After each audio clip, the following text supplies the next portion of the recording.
Oke, kita masuk ke bab 4 mengenai teorema rangkaian. Ya, jadi yang pertama kita akan membahas mengenai sifat linearitas. Ya, sifat linearitas. Menurut saya yang penting diketahui dari sifat linearitas itu adalah seperti ini. Misalkan kita punya suatu rangkaian linear. Nah, untuk detail sendiri apa itu rangkaian linear, silakan dibaca di buku Sadiku. Tetapi yang amannya, suatu rangkaian itu bersifat linear kalau dia hanya mengandung ya seperti resistor, sumber tegangan, sumber arus gitu. Dan sumber tegangan dan arusnya itu boleh independen, boleh juga dependen gitu.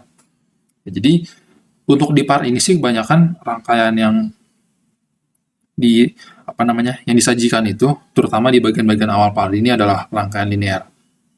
Oke, jadi kalau kita punya suatu rangkaian linear dan kita nggak tahu ya apa itu detail isinya gitu, kita anggap ini sebagai sebuah kotak hitam. Ini rangkaian linear. Kemudian kita punya suatu sumber yang terhubung ke rangkaian linear ini. Gitu. Boleh sumber tegangan ataupun sumber arus. Oke. Kemudian ada misalkan suatu beban atau suatu resistor di sini. Nah, misalkan di sini sumber tegangan itu Vs, boleh juga ini sumber arus ya, jadi misalkan IS gitu. Ini misalkan resistornya itu punya resistansi R, dan dia kebetulan ketika ini Vs, ketika rangkaian linear ini dihubungkan sumber Vs, ternyata di resistor ini ada arus sebesar I gitu kan.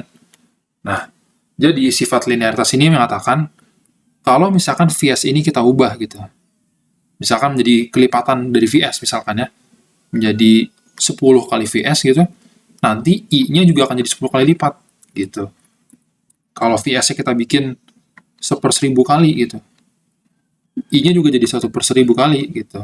Nah, berarti secara umum, kalau Vs-nya kita kalikan dengan suatu konstanta K, I di sini, respons output-nya juga akan menjadi kelipatan K-nya gitu.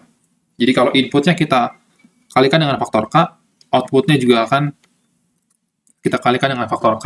Kayak gitu sih. Nah, pemanfaatannya seperti apa? Sifat ini bisa kita gunakan untuk menyelesaikan permasalahan rangkaian. Oke, misalkan contoh ya, kita ada di soal, kita disuruh mencari nilai sesungguhnya dari V0 dengan menggunakan sifat linearitas dan asumsi V0 sama 1 volt. Ya, jadi gitu. Strategi untuk menyelesaikan rangkaian dengan sifat linearitas itu adalah menggunakan asumsi gitu. Jadi, asumsikan V0-nya adalah 1 volt. Jadi, outputnya kita asumsikan, inputnya kita belum tahu gitu. Jadi, ini untuk sekarang kita tutupin dulu gitu kan. Asumsikan V0-nya adalah 1 volt gitu. Nah, ya udah, kalau V0-nya 1 volt kan berarti dengan hukum Ohm V sama dengan IR gitu. Berarti di sini ada arus dong sebesar 2 dikali 1, yaitu 2 ampere. Nah, kita bikin di sini ground misalkan. Kalau di sini ada arus 2 ampere, nah berarti di sini kita bisa cari nih berapa tegangannya. Nah, perhatikan ya, dari sini sampai sini. Itu kan tegangan resistansi gabungan adalah 4 tambah 2, yaitu 6 ya. 6 ohm, sedangkan di sini ada arus 2 ampere. Berarti tegangan di sini adalah 2 dikali 4 tambah 2, itu 2 kali 6, yaitu 12 volt. Nah, ternyata, kalau ini kita asumsikan 1 volt, ini 12 volt. Oke, ini belum selesai. Ini 12 volt ya. Kalau ini 12 volt, ini 3 ohm, berarti ke sini ada arus sebesar berapa? Ya, dengan hukum Ohm ya. V per R berarti 4 ampere. Nah, dengan KCL, ke sini 4 ampere, ke sini 2 ampere, berarti ke sini ada arus sebesar 6 ampere, oke? Nah, ini kan Vs ya. Ini ground, berarti ini juga Vs gitu. Nah, dengan hukum Ohm, Vs minus 12 sama dengan 6 kali 1, yaitu Vs-nya adalah 18 volt. Nah, apa artinya? Kalau kita asumsikan V0 1 volt, ternyata Vs-nya kita peroleh itu 18 volt. Tetapi Vs yang aslinya itu adalah 4 volt. Nah, berarti V0 yang sesungguhnya itu adalah 4/18 dikali 1 volt gitu. Sama dengan 2/9 volt. Kayak gitu, oke? Jadi ingat ya, dari sifat yang tadi gitu. Kalau ini kita kalikan dengan K, ini juga akan menjadi K kalinya. Sehingga kita bisa mengasumsikan dulu nih, ini berapa nilainya gitu. Nanti kita dapat ini berapa kalinya, dan udah tinggal kita gunakan perbandingan di sini. Seperti itu. Nah, biar lebih familiar lagi, coba kita selesaikan satu soal lagi ya. Idenya sama. Oke, kita disuruh menggunakan linearitas untuk mencari nilai I0. Oke. Nah, di sini kita bisa asumsikan dulu nih, I0 dengan nilai sembarang.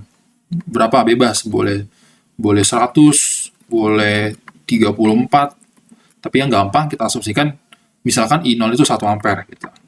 Ini kita tutupin dulu nih. Kita tutupin. Asumsikan I0 1 ampere. Dan kita misalkan ground-nya di sini. Nah, berarti ke sini kan adalah arus 1 ampere, ini 6 ohm, ini ground, berarti ini tegangannya 6 volt. Sepakat? Kalau ini 6 volt, ini 3 ohm. Berarti ke sini ada arus sebesar 2 ohm. Nah, tadi ini 2 ampere, maaf. Arus 2 ampere. Ke sini 2 ampere, ke bawah 1 ampere, berarti ke sini harus ada arus 3 ampere, ya nggak? Dengan KCL. Nah, kalau misalkan ini Vx, berarti dengan hukum Ohm, Vx minus 6 adalah 2 kali 3, atau Vx-nya itu adalah 12 volt. Nah, Vx-nya 12 volt. Kalau Vx-nya 12 volt, berarti ke bawah itu ada arus sebesar 12 bagi 4, itu 3. Ya nggak? Nah, dengan KCL lagi, ke sini 3, berarti masuknya harus 6. Nah, ternyata kalau I0-nya kita asumsikan 1 ampere, kita peroleh arus ini apa? Misalkan IS gitu ya. Kita peroleh IS-nya adalah 3 tambah 3, yaitu 6 ampere. Nah, tetapi IS yang sesungguhnya adalah 9 ampere. Berarti I0 yang sesungguhnya adalah 9/6 dikali asumsi awal kita, yaitu 1,5 ampere, kayak gitu. Gimana, paham? Kalau paham, kita bisa lanjut ke bagian selanjutnya, yaitu superposisi.